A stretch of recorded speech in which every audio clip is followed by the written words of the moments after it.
Dar inicio a la tercera y última sesión del seminario virtual de actualización de la norma técnica del expediente clínico para el personal de salud. Mencionarles, por favor, que la clase de ayer y de hoy, domingo, será compartida el día de mañana. Por favor, tomar en cuenta que es domingo, entonces el que está encargado, perdón, de sistemas, el de descargas, nos los va a enviar mañana temprano y se va a remitir con todo el material digital de apoyo. Pero sin más preámbulo y nuevamente con la recomendación, por favor, desactivar el audio de sus dispositivos, perdón, para no generar ninguna interrupción en el transcurso de la clase.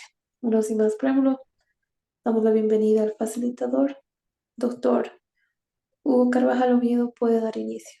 Muchas Ok. gracias. Bueno, están viendo todos la pantalla, ¿verdad? Sí, doctor, se ve. Perfecto.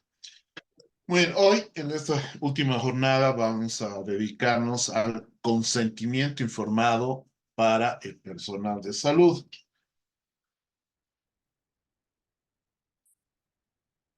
Siempre en este seminario de actualización sobre la norma técnica del expediente clínico para el personal de salud.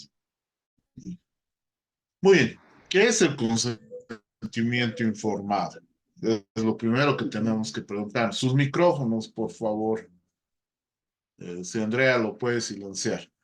Entonces, ¿qué es el consentimiento informado?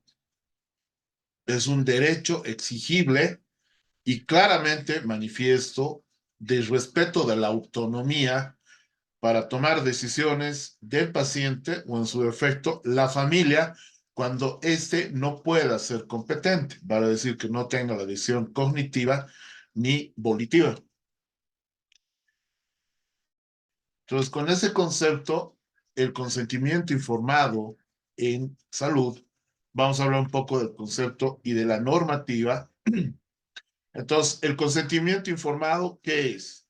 Es una expresión tangible del respeto a la autonomía de las personas en el ámbito de la atención médica y la investigación en salud. ¿El consentimiento informado es documento? No es un documento. Tenemos que entender que es un proceso continuo y gradual que se da entre el personal de salud, el paciente y la familia, que se va a consolidar en un documento. ¿Qué situaciones requieren el consentimiento informado? El ingreso hospitalario, o sea, la hospitalización, procedimientos quirúrgicos y anestésicos. Puede haber procesos de fertilización en investigación, en procesos de amputación, de extirpación, en transfusión sanguínea, en la procuración de órganos en caso de trasplante, en procedimientos diagnósticos con altos riesgos. En realidad, ya vamos a ver qué dice nuestra Constitución con este respecto. ¿En qué se va a basar? En la información que brinde el personal de salud al paciente. ¿Y en qué consiste? ¿Cuál es la finalidad? ¿Cuáles son los riesgos? ¿Qué son los efectos secundarios? ¿Cuáles son las consecuencias? ¿Cuáles son los beneficios? ¿Cuál es el resultado probable? La posibilidad de retirar el consentimiento son los aspectos que tienen el consentimiento informado. Además que se respeta el derecho a la información y a la autonomía, por eso tiene la libre elección. Entonces, ¿cuál es el objetivo de tener un buen consentimiento informado? Desde la perspectiva ética, clínica, jurídica, el consentimiento informado tiene por objeto dos aspectos. Reconocer y respetar el derecho de la autonomía del paciente, lo que constituye no solo una exigencia jurídica, sino una exigencia ética. Promover la participación del paciente en su proceso de atención en salud, lo que se va a significar que comparte responsabilidades y va a asumir riesgos. Entonces, ¿qué principios bioéticos respetamos? Y para hacer recuerdo de lo que es bioética, el principio de autonomía del paciente, el principio de no maleficencia del médico, La relación médico-paciente busca el principio de beneficencia y a nivel de la sociedad el principio de justicia. ¿Qué dice nuestra Constitución Política del Estado en la sección 2, en el derecho a la salud y a la seguridad social, en el artículo 44? Primer punto dice que ninguna persona será sometida a intervención quirúrgica, a examen médico, de laboratorio, sin su consentimiento expreso o la de terceros legalmente autorizados. Pero ya la Constitución prevé un salvo, peligro inminente de su vida, riesgo vital, igual emergencias. Para emergencias no necesitamos tener un consentimiento informado. Y el segundo punto dice que ninguna persona será sometida a experimentos científicos sin su consentimiento. Entonces hay los dos aspectos. Cuando hay una emergencia vital, no necesitamos consentimiento informado. Recordando alguna normativa que siempre la damos sobre el consentimiento informado, que es la información brindada al paciente con anterioridad a su intervención sobre riesgos y alternativas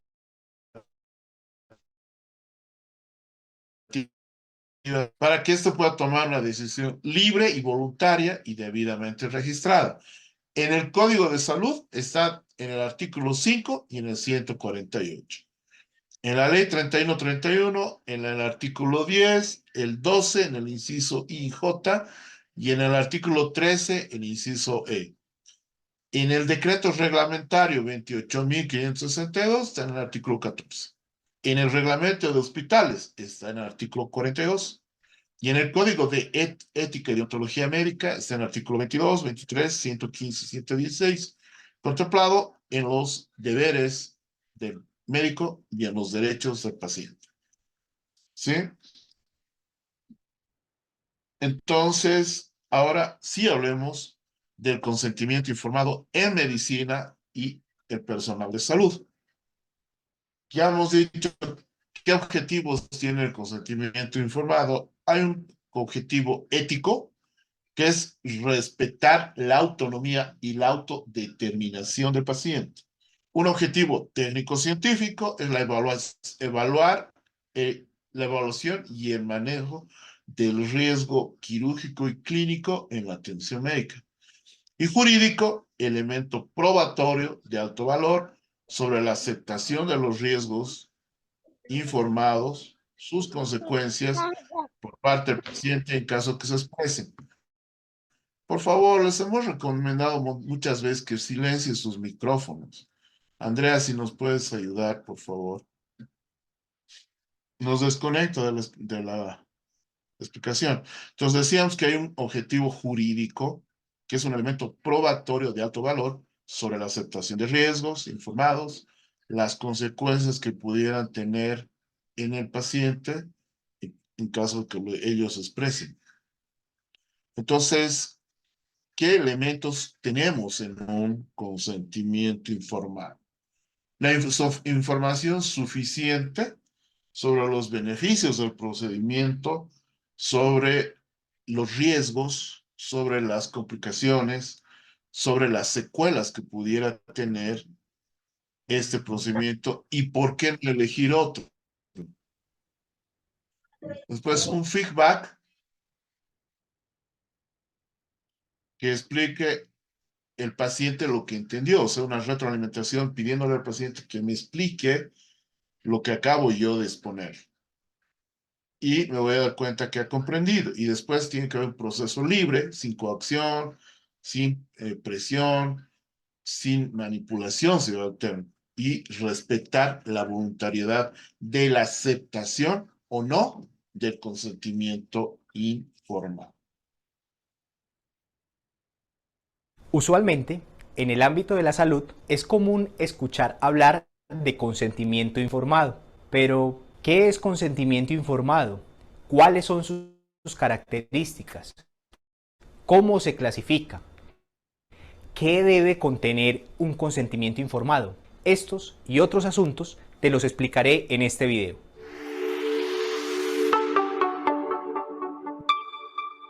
Hola, mi nombre es José Manuel Flores Ramos, soy abogado con especialización en Derecho Médico y además soy profesional de la salud. Brindo mis servicios a todo Colombia con el equipo de Tu Jurista en Salud. En este video te hablaré acerca del consentimiento informado. Comencemos por decir ¿qué no es consentimiento informado? Consentimiento informado no es una firma en un papel. Consentimiento informado no es un formato estandarizado. Consentimiento informado no es un trámite en cabeza del personal administrativo. El consentimiento informado encierra un conjunto de acciones que, por un lado, contienen un deber profesional y por otro, un derecho fundamental de las personas. En este caso, los pacientes. Este derecho fundamental es el libre desarrollo de la personalidad, cuyo núcleo esencial es la autonomía. En últimas, como cualquier otro derecho fundamental, lo que se busca es la satisfacción de la dignidad humana.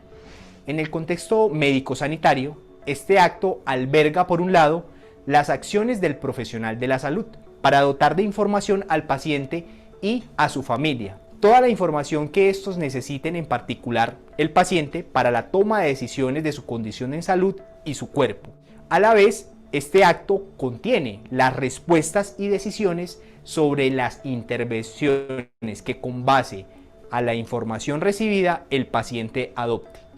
La resolución 3100 del 25 de noviembre de 2019, es decir, la habilitación en salud, describe el consentimiento informado como la aceptación libre, voluntaria y consciente de un paciente o usuario, manifestada en el pleno uso de sus facultades después de recibir la información adecuada para que tenga lugar ese acto asistencial. Para efectos, en el estándar de historia clínica, el consentimiento informado es el documento que se produce luego de la aceptación de las condiciones anteriormente descritas. En caso que el paciente no cuente con las facultades plenas, la aceptación del acto médico la hará el familiar, allegado o representante que sea responsable del paciente. Dentro de las características del consentimiento informado encontramos las siguientes. El consentimiento informado debe ser previo al acto asistencial, es decir, antes de esa intervención o antes de ese procedimiento. El consentimiento informado debe ser libre, es decir, no coaccionado.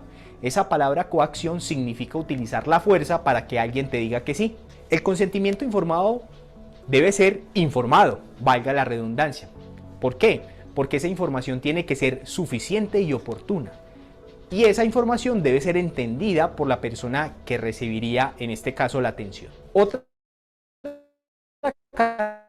característica, según el acto asistencial, procedimiento o intervención, se brinda información sobre este y debe haber un cumplimiento de determinadas formalidades. Algunos teóricos sobre el tema realizan una clasificación de este acto, consentimiento informado, y esta puede ser según las formalidades en verbal o escrito o según el mecanismo o momento de manifestación de la voluntad, en actual y previo.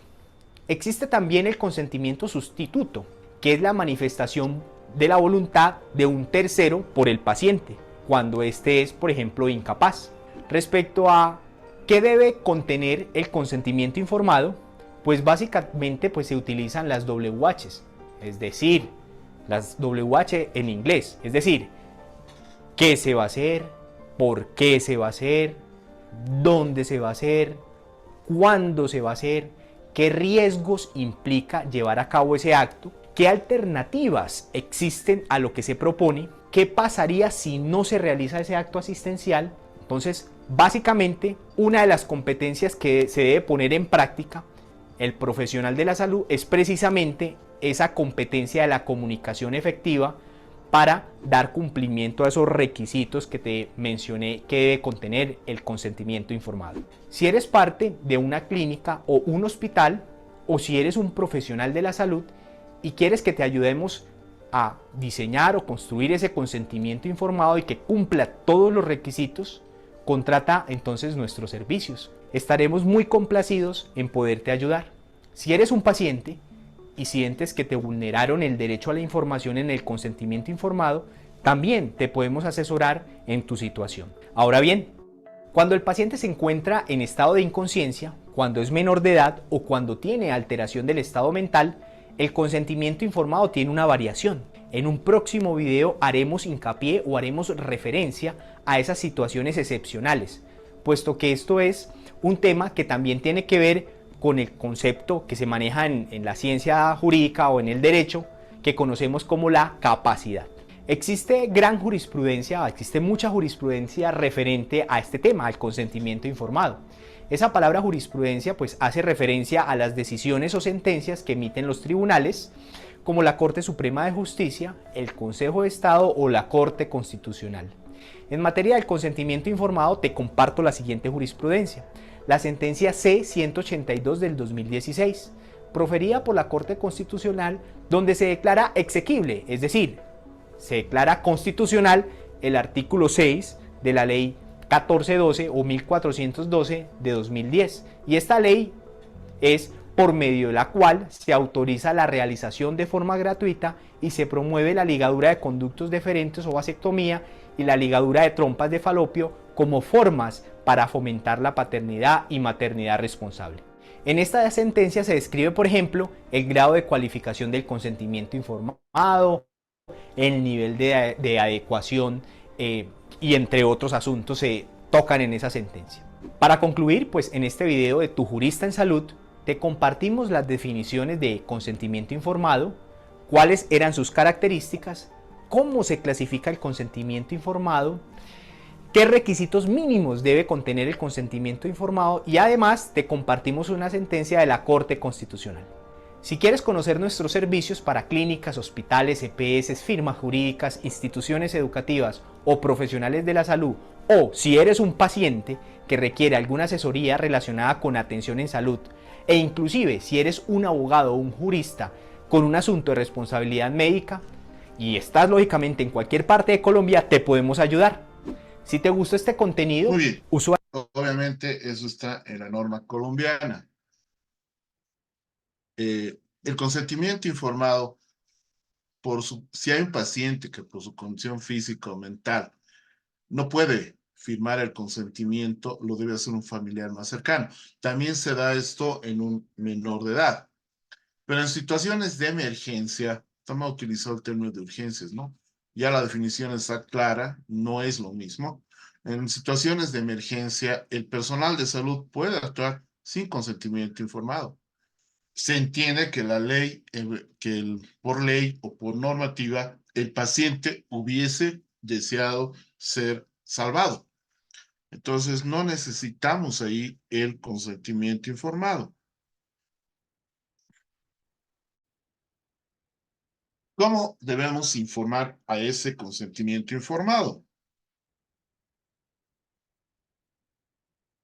Lenguaje directo, breve y simple. No contener palabras con términos científicos, técnicos, usar abreviaturas. Obviamente en la explicación no vamos a usar abreviaturas.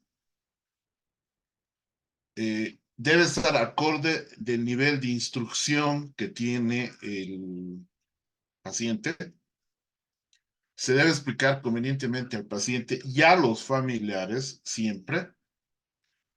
Debe tener constancia en la historia clínica de todo este proceso de consentimiento informado. Privacidad. Y tenemos que tener el tiempo suficiente para explicar, para hacer la retroalimentación y esperar la reflexión y la decisión del paciente que puede aceptar o no este procedimiento. ¿Qué partes componen el consentimiento informado? Un primer aspecto es la información. Es el derecho a una información adecuada de los pacientes por parte del facultativo. ¿Quién lo tiene que hacer? El médico que va a realizar el procedimiento, la cirugía o el odontólogo, no el interno, no la enfermera, no el residente. Y el consentimiento del paciente a la actuación médica que se le propone. ¿Qué requisitos debe tener un consentimiento informado? Voluntariedad. Los sujetos deben decidir libremente someterse o no a un procedimiento médico, de tratamiento, de diagnóstico o de estudio. Segundo, información que debe ser comprensible y adecuada. Tercero, competencia o comprensión, vale decir un lenguaje asequible al nivel de instrucción del paciente. No me gusta usar mucho el nivel cultural porque no tiene que ver con tiene que ver con el nivel de instrucción del paciente. Entonces, habíamos dicho que el consentimiento informado se da la información, se hace el feedback y se toma la decisión. Entonces, no puede haber esto, ¿no? ¿Firmo o no firmo el consentimiento informado? Firme. No hay, sin haber explicado. Tampoco podemos tener eso, ¿no? Consentimiento informado, lo firmas o lo lees y ser un testamento, ¿no? O directamente coercionar y decir firme aquí. En caso de emergencia, sabemos que no necesitamos un consentimiento informado. Como en algún hospital, para un parto, les hacen firmar cuando están en etapa expulsiva entrando al preparto, que cuando son mamás deben entender que en ese momento no les va a interesar nada que les expliquen. O lo que es peor, les hacen firmar el parto o la posibilidad de cesárea. Si hay posibilidad de cesárea, hágala pues. No someta ese producto en el cual puede haber sufrimiento fetal, muerte y ganarse una denuncia. Ya hemos visto la primera jornada en el abogado argentino que el primer lugar de denuncias a nivel latinoamericano es la obstetricia. Entonces no se olviden de eso. Entonces habíamos dicho que el primer punto del consentimiento informado es la voluntariedad. Dentro de la voluntariedad hay tres aspectos. Discernimiento consiste en la madurez intelectual que necesita el paciente para razonar, para comprender y valorar el acto médico y las consecuencias. Es la aptitud para distinguir de lo conveniente de lo no conveniente, de lo que es y dice la ley y presume o adquiere. En este dice 14 años. Nuestra normativa es 18 años. Obvio, a los 15, que si bien por normativa en Bolivia no tiene la capacidad de consentir solo a sus 18 años, pero ya es importante saber su opinión. La intención, que es la voluntad de realizar un acto concreto y determinado. La libertad, que es la posibilidad de elegir o rechazar espontáneamente una alternativa entre varias opciones. Ese es el respeto a la autonomía. Entonces, la voluntariedad que se ve el respeto a la autonomía del paciente. Para la bioética, ¿qué es la autonomía del paciente? Es la capacidad de realizar actos con conocimiento de causa y sin coacción. Para la decisión de las personas se considera autónomas cuando se basa en un conocimiento suficiente, donde se muestra comprensión e intencionalidad relacionada y no estar en coacción interna, porque el dolor y la depresión es una coacción interna que hace que no pueda decidir. Y externa, donde está el médico, está en la institución, incluso la familia. Entonces, no puede haber persuasión o coacción. El paciente puede preguntar todas las dudas. No engañarlos, como como está en esta caricatura, le va a hacer un tacto rectal, el dedo es tremendo y le dice, pueda que sienta una incomodidad.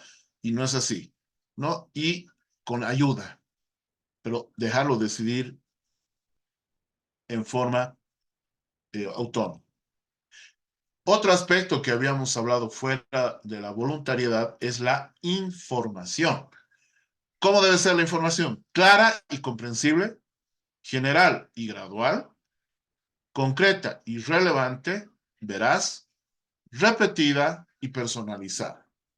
¿Qué requiere? Tiempo, lugar adecuados, clima de confianza. Entonces, la información, ¿a quién se informa? Al titular de la información, que es el paciente. También puede dirigirse la información a personas vinculadas con el paciente, en este caso familiares. Por ejemplo, si a juicio del médico el paciente carece de capacidad para entender la información, cuando por causa del estado físico o psíquico se lo considera oportuno, o sea, incapaz de consentir. Cuando se trata de un menor de edad que no es capaz intelectual ni emocionalmente de comprender el alcance de la intervención.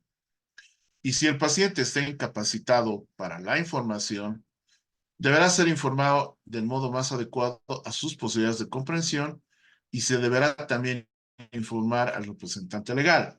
Lo mismo se aplica en un menor de edad. Entonces, ¿qué contiene el documento como un proceso final del consentimiento informado? No como que solo sea el documento del consentimiento informado.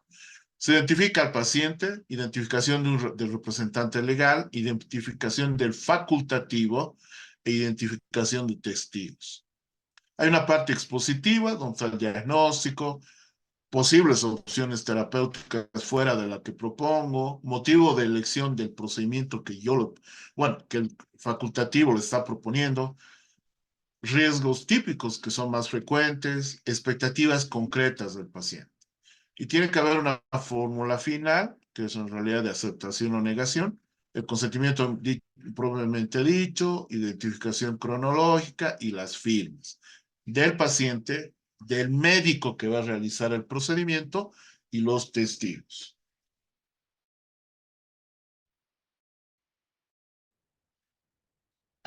¿Cómo se debe informar? En lenguaje directo, breve y simple, no contener palabras abreviadas como decirle TEC, como decirle ABC, no. Trauma encefalocraneano, que en realidad es cráneo encefálico, lo correcto, porque primero se lesiona la calota craneal y después el encéfalo, accidente vasculocerebral, etc.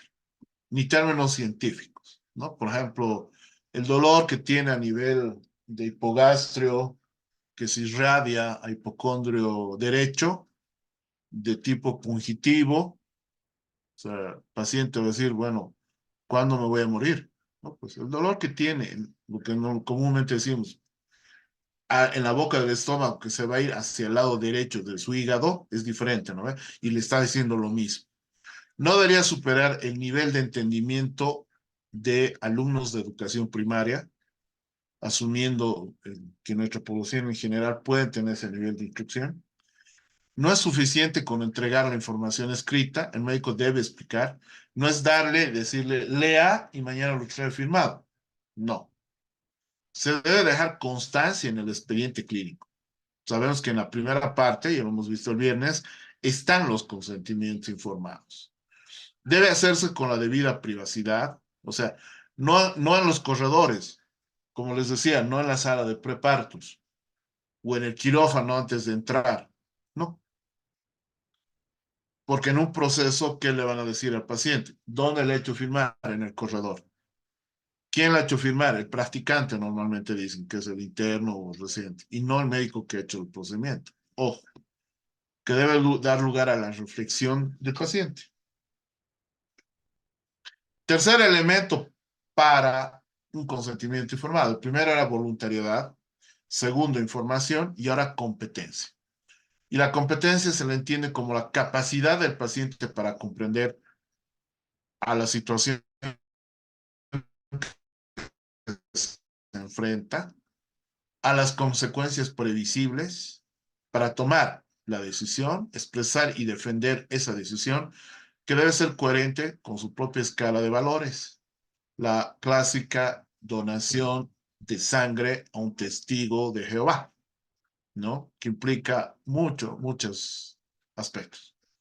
En la práctica clínica, las decisiones sobre el tratamiento de pacientes incompetentes, en general, la toman los miembros de la familia, con relación a la información y al consejo médico. Pero se debe dar alternativas y procedimientos para que puedan consentir. Los médicos deberían insistir en que las decisiones que estén basadas en lo que desearía el paciente, no lo que los representantes desearían por sí mismos.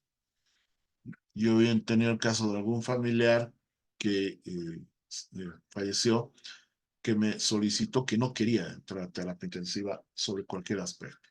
Entonces, tocó decidir como familia lo que desearía el paciente, no lo que nosotros desearíamos, ¿no? La competencia, ¿quién consiente ante la incompetencia del paciente de no poder consentir cognitivamente, o sea, entender la información, o tener una incompetencia volitiva de no tener la voluntad de decidir? Bueno, la mayoría de las normativas, la prioridad tienen las personas que se encuentran autorizadas a manifestar la voluntad en lugar del causante. ¿Quiénes son? El cónyuge, que no esté divorciado, o la persona que conviva con el paciente con una antigüedad no menor a 3 años, en forma continua e ininterrumpida. Cualquiera de los hijos mayor de 18 años. Cualquiera de los padres, cualquiera de los hermanos mayores de 18 años. Cualquiera de los nietos mayores de 18 años. Cualquiera de los abuelos. Cualquier pariente consanguíneo hasta el 4º grado, inclusive cualquier pariente por afinidad hasta el 2º grado. En caso de imposibilidad de recurrir a todos los anteriores, podría presentarse una persona conocida, allegada o amiga, quien en forma cotidiana se encuentre a cargo del cuidado y la atención al paciente como punto último, ¿no? Y si pese a todos los anteriores no es posible, finalmente poder habilitarse autoridad competente, un fiscal o una instancia judicial. Entonces, la competencia en el consentimiento informado, ya hemos dicho, cónyuge, hijos mayores de 18 años, padres, hermanos mayores de 18 años, nietos, abuelos, parientes consanguíneos hasta el 4º grado, parientes por afinidad hasta el 2º grado, persona allegada o conocida, o finalmente autoridad competente. ¿Quién los redacta? Parece que debe ser adecuado los niveles administrativos, pero no es así. Lo tiene que hacer el médico. ¿Qué es lo más lógico? La responsabilidad. Puede ser el Comité Institucional de Ética que ya tenga una redacción del consentimiento informado o el asesoramiento del servicio jurídico.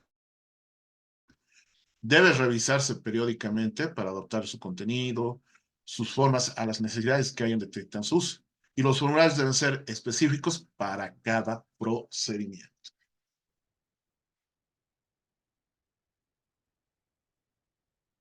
Oye, y ahora que tocas este tema, esto es algo central que ha ocupado a muchos tribunales alrededor del mundo, también a nuestra Suprema Corte, y que está regulado en la Ley General de Salud, en normas oficiales mexicanas, el consentimiento informado.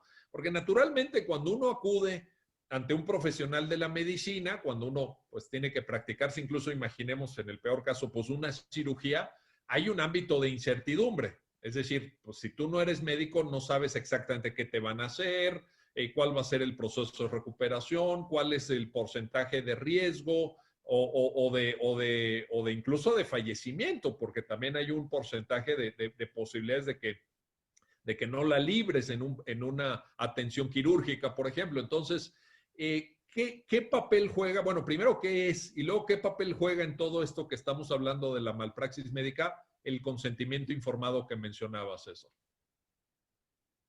Bueno, mira, en términos muy generales, sin el propósito de abondar tanto, pues el consentimiento informado consiste en la obligación que tiene el médico de hacerle saber al paciente los procedimientos, bueno, primero el padecimiento, los procedimientos y la posibilidad de resultados respecto de la enfermedad o la iatrogenia que está presentando.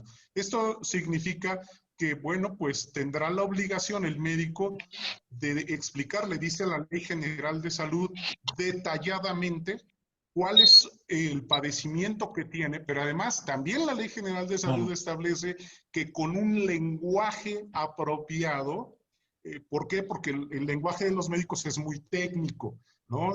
Entonces, pues no todos entendemos lo que dice. Entonces, explicarle lo más detalladamente posible con un lenguaje que resulte de fácil comprensión, de qué se trata el padecimiento, cuál es el procedimiento que le van a llevar a cabo, y cuál es la posibilidad de obtener un resultado exitoso o no. Ojo, porque no en todos los casos se puede dar un consentimiento informado porque simplemente es imposible realizarlo, y es cuando entra el médico con toda su responsabilidad a poner todo su conocimiento.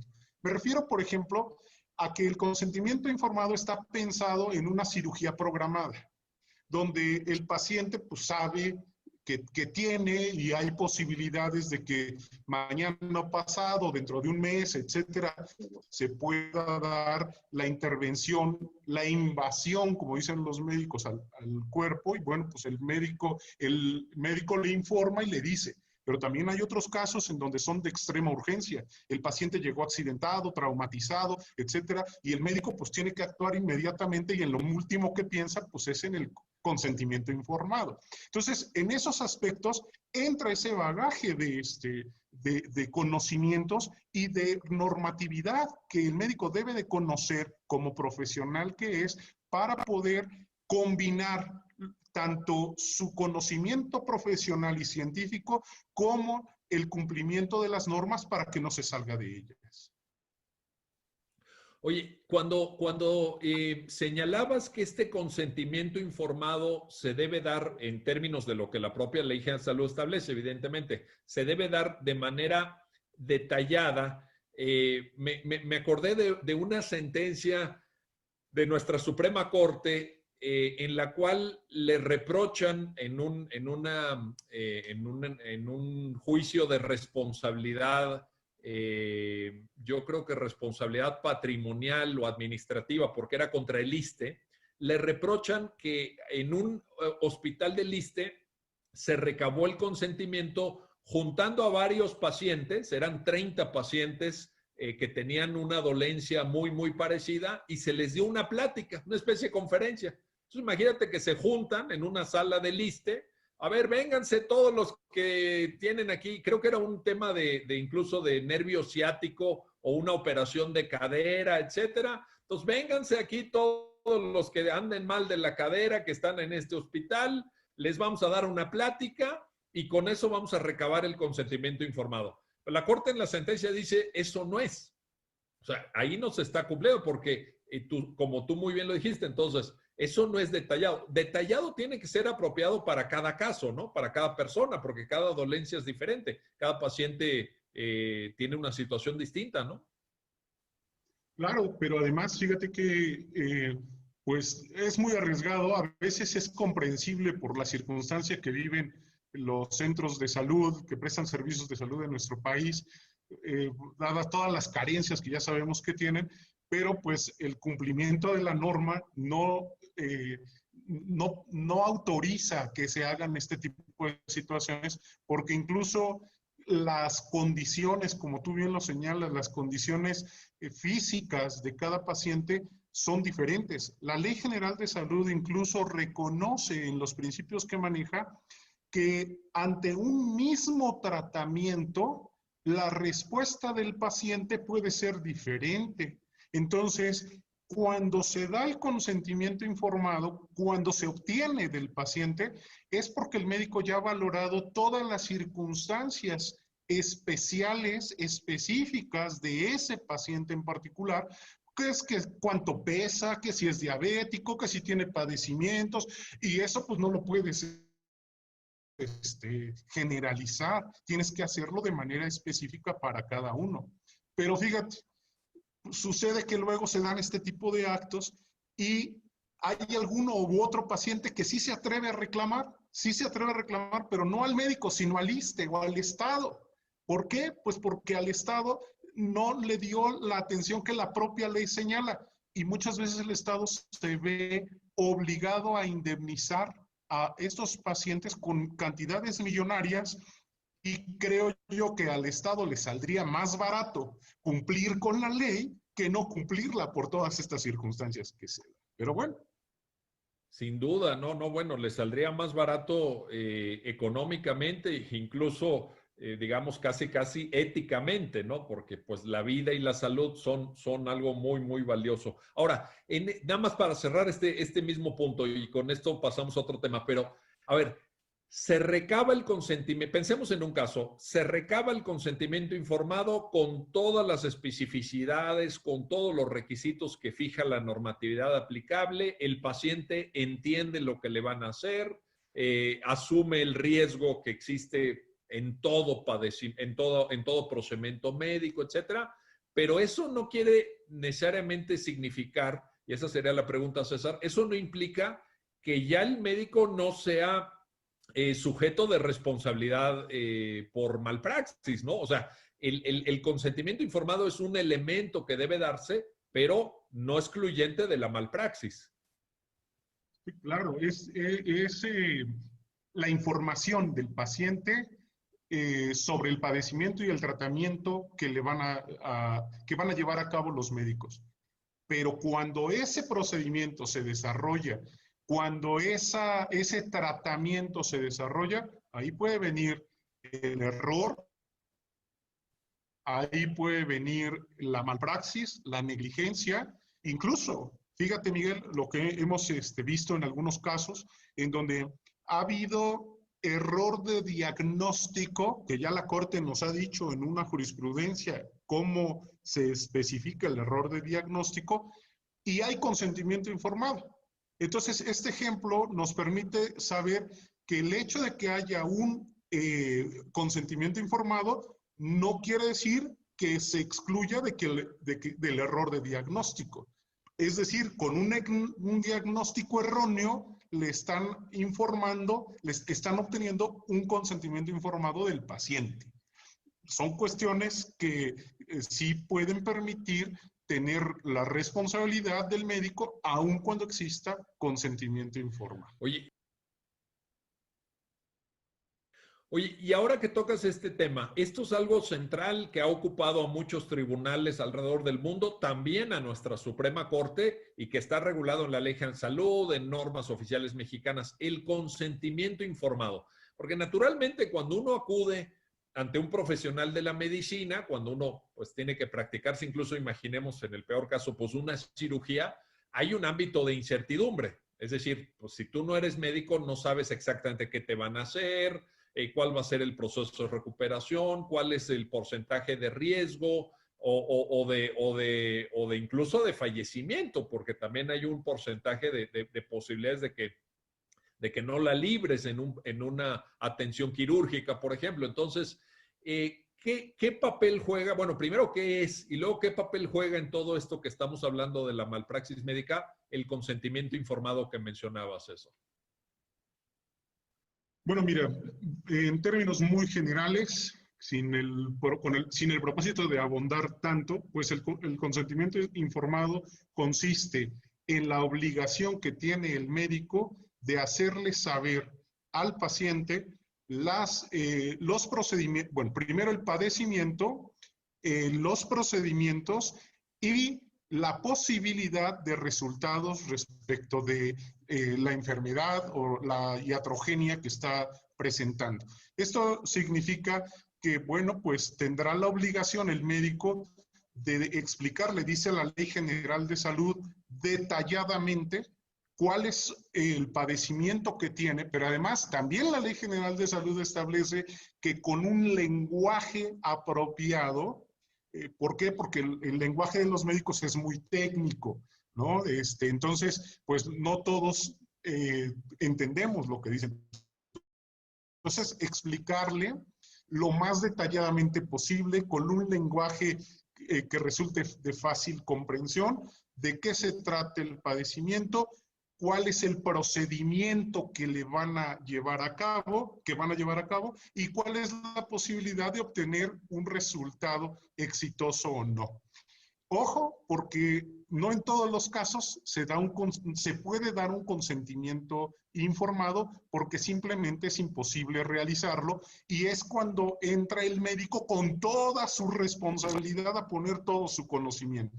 Me refiero, por ejemplo, a que el consentimiento informado está pensado en una cirugía programada, donde el paciente pues sabe que tiene y hay posibilidades de que mañana o pasado, dentro de un mes, etcétera, se pueda dar la intervención, la invasión, como dicen los médicos, al cuerpo. Y bueno, pues el médico le informa y le dice. Pero también hay otros casos en donde son de extrema urgencia. El paciente llegó accidentado, traumatizado, etcétera, y el médico pues tiene que actuar inmediatamente, y en lo último que piensa pues es en el consentimiento informado. Entonces, en esos aspectos entra ese bagaje de conocimientos y de normatividad que el médico debe de conocer como profesional que es, para poder combinar tanto su conocimiento profesional y científico como el cumplimiento de las normas para que no se salga de ellas. Oye, cuando señalabas que este consentimiento informado se debe dar en términos de lo que la propia Ley General de Salud establece, evidentemente, se debe dar de manera detallada, me acordé de una sentencia de nuestra Suprema Corte en la cual le reprochan en un juicio de responsabilidad, yo creo que responsabilidad patrimonial o administrativa, porque era contra el ISSSTE, le reprochan que en un hospital del ISSSTE se recabó el consentimiento juntando a varios pacientes, eran 30 pacientes que tenían una dolencia muy, muy parecida, y se les dio una plática, una especie de conferencia. Imagínate que se juntan en una sala del ISSSTE. A ver, vénganse todos los que tienen aquí, creo que era un tema de incluso de nervio ciático o una operación de cadera, etcétera. Entonces, vénganse aquí todos los que anden mal de la cadera, que están en este hospital, les vamos a dar una plática y con eso vamos a recabar el consentimiento informado. Pero la Corte en la sentencia dice, eso no es. O sea, ahí no se está cumpliendo porque, como tú muy bien lo dijiste, entonces, eso no es detallado. Detallado tiene que ser apropiado para cada caso, ¿no? Para cada persona, porque cada dolencia es diferente. Cada paciente tiene una situación distinta, ¿no?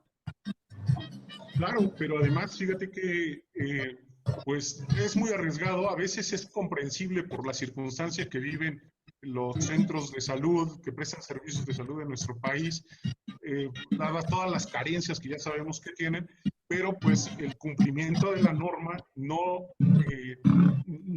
autoriza que se hagan este tipo de situaciones, porque incluso las condiciones, como tú bien lo señalas, las condiciones físicas de cada paciente son diferentes. La Ley General de Salud incluso reconoce en los principios que maneja que ante un mismo tratamiento, la respuesta del paciente puede ser diferente. Entonces, cuando se da el consentimiento informado, cuando se obtiene el paciente, es porque el médico ya ha valorado todas las circunstancias especiales, específicas de ese paciente en particular, que es que cuánto pesa, que si es diabético, que si tiene padecimientos, y eso pues no lo puedes generalizar, tienes que hacerlo de manera específica para cada uno. Pero fíjate, sucede que luego se dan este tipo de actos y hay alguno u otro paciente que sí se atreve a reclamar, pero no al médico, sino al ISSSTE o al Estado. ¿Por qué? Pues porque al Estado no le dio la atención que la propia ley señala, y muchas veces el Estado se ve obligado a indemnizar a estos pacientes con cantidades millonarias, y creo yo que al Estado le saldría más barato cumplir con la ley que no cumplirla por todas estas circunstancias que se dan. Pero bueno. Sin duda, bueno, le saldría más barato económicamente, incluso, digamos, casi éticamente, ¿no? Porque pues la vida y la salud son algo muy, muy valioso. Ahora, nada más para cerrar este mismo punto, y con esto pasamos a otro tema, pero a ver, se recaba el consentimiento, pensemos en un caso, se recaba el consentimiento informado con todas las especificidades, con todos los requisitos que fija la normatividad aplicable, el paciente entiende lo que le van a hacer, asume el riesgo que existe en todo procedimiento médico, etcétera, pero eso no quiere necesariamente significar, y esa sería la pregunta, César, eso no implica que ya el médico no sea sujeto de responsabilidad por malpraxis, ¿no? O sea, el consentimiento informado es un elemento que debe darse, pero no excluyente de la malpraxis. Sí, claro, es la información del paciente sobre el padecimiento y el tratamiento que le que van a llevar a cabo los médicos. Pero cuando ese procedimiento se desarrolla, cuando ese tratamiento se desarrolla, ahí puede venir el error, ahí puede venir la malpraxis, la negligencia, incluso, fíjate Miguel, lo que hemos visto en algunos casos en donde ha habido error de diagnóstico, que ya la Corte nos ha dicho en una jurisprudencia cómo se especifica el error de diagnóstico, y hay consentimiento informado. Entonces, este ejemplo nos permite saber que el hecho de que haya un consentimiento informado no quiere decir que se excluya del error de diagnóstico. Es decir, con un diagnóstico erróneo le están informando, les están obteniendo un consentimiento informado del paciente. Son cuestiones que sí pueden permitir tener la responsabilidad del médico aun cuando exista consentimiento informado. Oye. Muy bien. Ahora vamos, bueno, algunos comentarios. Primero, que no se puede hacer como si fuera una clase teórica de medicina, juntar a los pacientes y darles la explicación del procedimiento. Segundo, que el consentimiento informado es único para cada persona. Y tercero, cuando hay procesos de mala praxis, el consentimiento informado no te libera, por si acaso, de la responsabilidad. Lo que te libera es que hayas seguido los protocolos, los procedimientos, y a pesar de eso, hayas tenido un resultado que no lo esperabas, porque la medicina y la práctica de la medicina es por procesos, es probabilística. Nuestra normativa jurídica es, aunque valga la redundancia, normativa jurídica, es positivista porque hereda del derecho romano. Y eso obviamente van contra el corriente, ¿no? Los procesos médicos y más. Te atenúa, pero no te va a hacer que no hay responsabilidad porque al final el ego es el médico.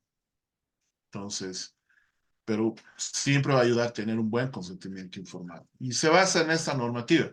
Ya hemos visto la norma técnica del manejo de expediente clínico y tenemos el consentimiento informado. Todos los manuales que los voy a mostrar, la mayoría han sido modificados de anexos de esta normativa. Tenemos el consentimiento informado de hospitalización. La mayoría de los hospitales son residenciales, son hospitales de escuelas, son hospitales universitarios. Entonces no vamos a poder evitar tener residentes o internos. Entonces lo que hay que preguntarles si acepta sí o siempre que sean pocos y que me examine una sola persona, ¿no? Acepta voluntariamente ser internado en este hospital. ¿Desea usted ser informado de lo que acontezca? Porque pueden que otros no quieran, o únicamente cuando pregunte. Y está lo que dice la Constitución, ¿no? El interrogatorio, el examen físico, exámenes clínicos, acepta la colocación de sueros inyectables en caso de molestia, complicaciones que pueda haber, ¿no? Porque siempre hay infiltraciones, puede haber irritación, equimosis, abscesos, hematomas, etcétera, por reacción alérgica. Acepta la colocación de sondas y catéteres. Usted autoriza que se le tomen muestras para examen de laboratorio. Autoriza para radiografías y ecografías. Dará usted el consentimiento para procedimientos diagnósticos más complejos por razones de su enfermedad. Entonces aquí ya la Constitución está cumpliendo, porque nadie puede ser sometido a exámenes médicos y de laboratorio. Entonces aquí está aceptando. Está la firma del paciente y la huella digital. Está la firma del médico que va a hacer el procedimiento y de un testigo. Si ustedes ven, civilmente este consentimiento informado se va a constituir en un contrato de trabajo. Tenemos el consentimiento informado para intervenciones quirúrgicas, médicas y odontológicas. Entonces está la explicación literal y gráfica de la intervención, la unidad o necesidad de hacer esta intervención, los beneficios, las contraindicaciones, eventuales riesgos, y la lectura de esta ficha ha sido acompañada por el médico cirujano. Entonces, puede ponerle no porque ha sido practicante, ha sido enfermera, ha sido reciente, etcétera. Trabajadora social, pero no ha sido el médico que va a realizar el procedimiento. Y finalmente, si está o no de acuerdo, porque puede no estar. Ahora, usted puede haber consentido y después haberse arrepentido, ¿no? La famosa alta voluntaria solicitada. No digo que no exista, pero la normativa que yo he revisado no tiene soporte legal. Puede que exista, pero a lo que he revisado, no. Pero tiene el derecho de no querer. Entonces, a eso se llama revocatoria del consentimiento. Entonces, yo, persona de tal, paciente, y yo, como representante legal, doy constancia para la revocatoria. Entonces, nadie se tiene que enojar. O sea, si él ya no quiere, no quiere. Está firmado. Puede que haya rechazado una cesárea o haya rechazado una apendicitis. Puede volver el mismo paciente ya con sufrimiento fetal del producto o muerte del producto, y el otro paciente puede volver con peritonitis. Entonces, usted ya tiene el antecedente que primero ha sido autorizado y después ha revocado, lo que no quiere decir que no lo atienda, por si acaso. Tenemos el consentimiento informado para procedimientos de diagnóstico terapéutico, por ejemplo, las endoscopías, los LCP, las rectosimoidoscopías, que son de diagnóstico, puede ser para toma de biopsia, etc. Entonces, tiene que estar firmado, una breve explicación o gráfica del procedimiento, duración, medicación. No se olviden que pues, estos procedimientos tienen también narcosedación, o sea, procesos anestesiológicos. La lectura de la ficha, estoy de acuerdo o no. Va a haber un consentimiento informado para el procedimiento anestésico, ya con los testigos y demás, médico anestesiólogo, y después de ser informado en la naturaleza, acepto o no, y los testigos. Hay un consentimiento informado para la transfusión sanguínea. Productos solicitados, si sangre total, si son glóbulos rojos. La señora, o sea, técnico, sí o no, da su consentimiento para la transfusión. Pues ya les he dicho el caso de testigos de Jehová. No le van a aceptar. Entonces, se ve entre la espalda y la pared cuando hay una emergencia. Pero ¿qué dice la Constitución? Que no necesita consentimiento informado en caso de emergencia. Pero es algo muy complejo todavía de discutir en ese caso. Bueno, el consentimiento de un familiar o responsable o tutor si el paciente está en estado de inconsciencia, pero si es emergencia o hay una hemorragia que no está controlada, necesita paquetes, no necesita consentimiento informado. Entonces, ahí tenemos consentimiento informado para el banco de sangre. No se olviden que para hacerse la prueba rápida de VIH tiene que tener un consentimiento informado. Yo, tantos del paciente, he leído, he explicado el documento, he recibido una preconsejería, se me explicó si el resultado de la prueba para VIH es reactivo, se tomará algunas otras muestras ya para prueba de lisa para VIH, se me otorgó la orientación, se me explicó la realización y se acepta. Lo mismo. También tenemos consentimiento informado en caso de víctimas de atención por violencia en el marco de la ley 348. Este consentimiento informado es para víctimas de violencia intrafamiliar y de violencia sexual. Entonces, sí o no, acepto en forma libre y espontánea que se hagan muestras y evidencias biológicas y no biológicas, se haga el examen físico, etc. Tenemos entonces algunas recomendaciones en caso de consulta prequirúrgica, se realiza por un médico tratante, se incluye riesgos inherentes y previsibles, tiene que ser la firma del médico tratante y del paciente, puede haber una retrotraducción, por ejemplo, si es quechua, tiene que haber una retroalimentación. Y hay una cápita aparte que vamos a ver, el consentimiento informado en el paciente mental, o sea, el paciente psiquiátrico. Entendemos que el consentimiento informado es difícil definirlo para un paciente psiquiátrico. se presupone en ocasiones que hay falta de autonomía, porque hay limitación cognitiva o afectiva, no hay conciencia de lo consentido. Como ser humano tiene derecho a consentir a pesar que es un paciente mental, solo si, cuando hay una emergencia o no necesitamos consentimiento. En una emergencia psiquiátrica, por ejemplo, en reclusión o medicación temporal o forzada por alta de probabilidad de daño físico propio o a otros. Ahí no necesitamos consentimiento informado hasta estabilizar. Entonces, ¿qué es un consentimiento informado en salud mental? El consentimiento informado es un acto por el cual el médico describe al paciente de manera más clara posible el estado de salud y el procedimiento a seguir, los beneficios y riesgos. Requiere de parte del paciente el entendimiento y la aprobación. Si no lo tiene, tiene su familiar. Por ejemplo, casos de electroshock, que hay procesos de anestesiológico y se requiere la aceptación del paciente o el tutor. Por favor, sus micrófonos. Andrea, ¿se me puede ayudar? Ya estamos a terminar el curso y los 3 días así lo mismo. ¿Quién decide si el paciente no puede expresar su voluntad? En todos los demás casos, el médico necesita una autorización para aplicar o no el tratamiento. Como el paciente no puede expresar sus deseos, su necesidad, tiene que ser un representante que sustituya y que respete y que asuma la voluntad. Si el paciente no ha autorizado a nadie, un tribunal tutelar nombra un asistente en el hospital para que dé esos consentimientos informados, previa declaración de interdicción si la incapacidad es definitiva. Entonces, en el capítulo 2 sobre la capacidad que habla el Código Civil, en su artículo 3, habla de la capacidad jurídica y sus limitaciones.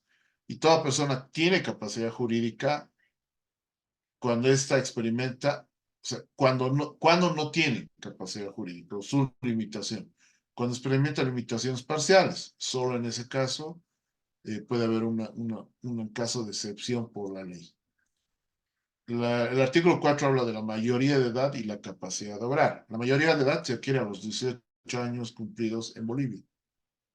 El mayor de edad tiene capacidad para realizar por sí mismo un acto de la vida civil, salvo excepciones establecidas por ley. ¿Cómo demostramos la capacidad de un paciente? Algo que es importante, la capacidad de los pacientes que son mayores de edad, mayores de 18 años, que no exista una sentencia de incapacidad, y si un paciente siempre hay que demostrar la incapacidad o no capacidad, si se presume ello. Hay dos aspectos. Cuando la incapacidad del hecho es transitoria, estado de inconsciencia, estado de coma, etcétera, hay una incapacidad del derecho transitoria y a este se lo llama incapaz o incompetente. Cuando es transitoria, es incapaz o incompetente. Pero si la incapacidad del hecho es permanente, se lo llama incapacitado. ¿Y qué es la interdicción? La interdicción constituye una posición judicial. Solo el juez puede declararle interdicto. ¿Bien? Obviamente está basado en una prueba pericial psiquiátrica que reconoce y declara a una persona mayor de edad o menor emancipada con discapacidad mental o psíquica. Va a decir una discapacidad cognitiva y una discapacidad volitiva. Esta declaración judicial, donde el juez precautela el cuidado del interdicto y la administración de sus bienes, designando a un tutor, perdón. ¿Y qué es un interdicto mental? Para declarar la insania o consecuente interdicción, se requiere que se trate de un enfermo mental con incapacidad habitual permanente, o sea, incapacitado. Que la persona no pueda dirigir sus acciones o administrar su patrimonio, que no se trate de un menor impúber, que no se haya rechazado una denuncia previa, etc. Por eso es que, bueno, este artículo habla del consentimiento informado en psiquiatría, que hay un formulario escrito, por ejemplo, en caso de terapia electroconvulsiva o electroshock. Y ahí está un modelo de documento de consentimiento informado. ¿Sí? Con esto acabamos las 3 jornadas. No se olviden que en redes sociales ya están las presentaciones. Se los voy a compartir al concluir. Ya, a ver, Andrea les dijo que las clases grabadas del sábado y de hoy se compartirán mañana. Entonces, si hay alguna pregunta.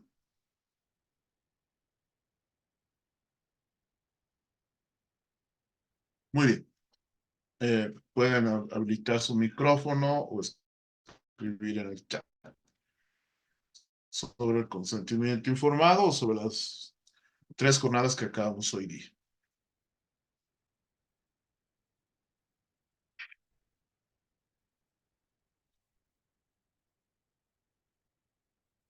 No tengo en el chat ninguna. ¿Está todo claro? ¿No hay ninguna pregunta?